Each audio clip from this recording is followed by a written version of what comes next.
இங்கிலாந்துக்கும் இந்தியாவுக்கும் இடையேயான 3வது T20 போட்டி இன்னைக்கு நடக்க போகுது. ஏற்கனவே நடந்த 2 T20 போட்டிகளில் முதல் போட்டி மழையால கைவிடப்பட்டுருச்சு. 2வது போட்டியில் இங்கிலாந்து 4 விக்கெட் வித்தியாசத்தில் இந்தியாவை வீழ்த்திட்டாங்க. 1-0 அப்படின்னு முன்னிலையில் இருக்கிறாங்க. இதை தொடர்ந்து 3வது போட்டி நடக்க போகுது. ஏற்கனவே இந்த சஞ்சு சாம்சனை உட்கார வச்சுட்டு சூரியவன்சியை உள்ள எடுத்தாங்க. ஒவ்வொரு முறையும் இந்த சாம்சனை இப்படி தாங்க பண்றாங்க. ஏன் சாம்சன் மட்டுமா ஆடல, திலக் வர்மா ஒழுங்கா ஆடல, இஷான் கிஷன் ஒழுங்கா ஆடல, சிவம் துபே பெருசா நினைச்ச மாதிரி ஆடல. இந்த மாதிரி அணியில 3-4 பேரு வெட்டி தண்டத்துக்கு இருக்கிறாங்க. ஆனா இவங்க கை வைக்கிறது போய் சாம்சனை தான் கை வைப்பாங்க. இது ஏன்னு எனக்கு விளங்கவே இல்லை. ஏற்கனவே ஐபிஎல்ல ராஜஸ்தான் அணியில இதே தான் பண்ணாங்க. சூரியவன்சி உள்ள வரவும் நல்ல அணியை வழி நடத்திக்கிட்டு கொண்டு போயிட்டு இருந்த சாம்சனை அப்படியே டார்கெட் பண்ணாங்க, ஓரம் கட்டினாங்க.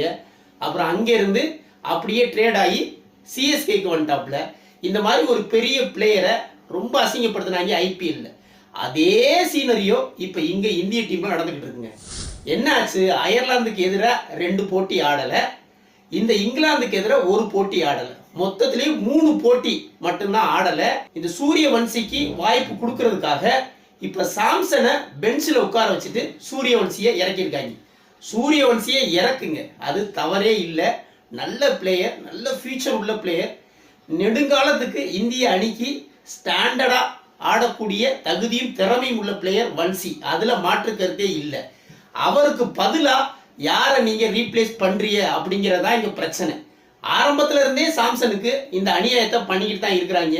ஒவ்வொரு முறையும் ஒரு போராட்டத்துக்கு பிறகுதான் சாம்சன் டீம்ல இடம் பிடிப்பாப்ல. ஏற்கனவே வேர்ல்டு கப்புக்கு முன்னாடி கண்டினியூவா 2 செஞ்சுரி T20ல அடிச்சும் வாய்ப்பு மறுக்கப்பட்டுச்சு.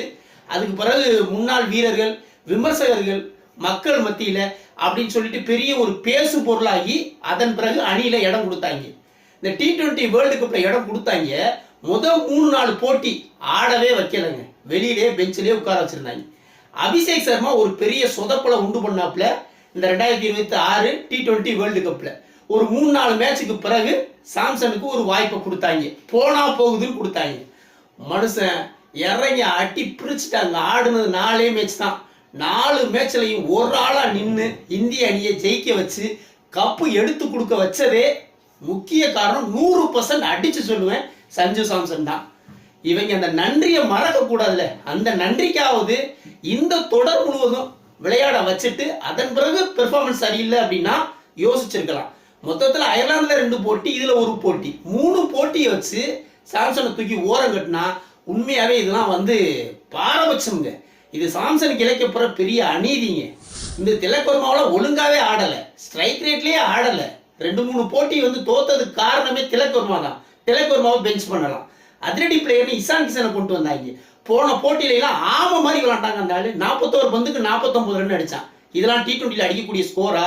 கூட ஒரு 20 ரன் இஷான் அடிச்சிருந்தா போன போட்டியில ஜெயிச்சிருந்துக்கலாம். இஷானை உட்கார வச்சுட்டு நீ சூரியவன்சியை ரீப்ளேஸ் பண்ணிருக்கலாம், அதையும் செய்யல. இது எதையுமே பண்ணாம நேர போய் சாம்சனை தூக்கி பெஞ்ச் பண்ணிட்டு சூரியவன்சி இறக்கிட்டாங்க.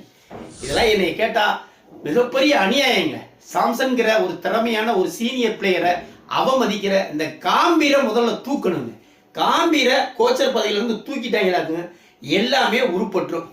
இன்னைக்கு 3வது போட்டி, இதுல ஜெயிச்சா மட்டும்தான் தொடரை தக்க வைக்க முடியும். அதனால இந்தியா முடிஞ்சவரை போராடி தொடரை தக்க வைக்க பார்ப்பாங்க. பொறுத்திருந்து பார்ப்போம். வீடியோ பிடிச்சிருந்தா லைக், கமெண்ட் பண்ணுங்க, குறிப்பா சப்ஸ்கிரைப் பண்ணுங்க. மற்றும் ஒரு வீடியோவில் சந்திப்போம். நன்றி.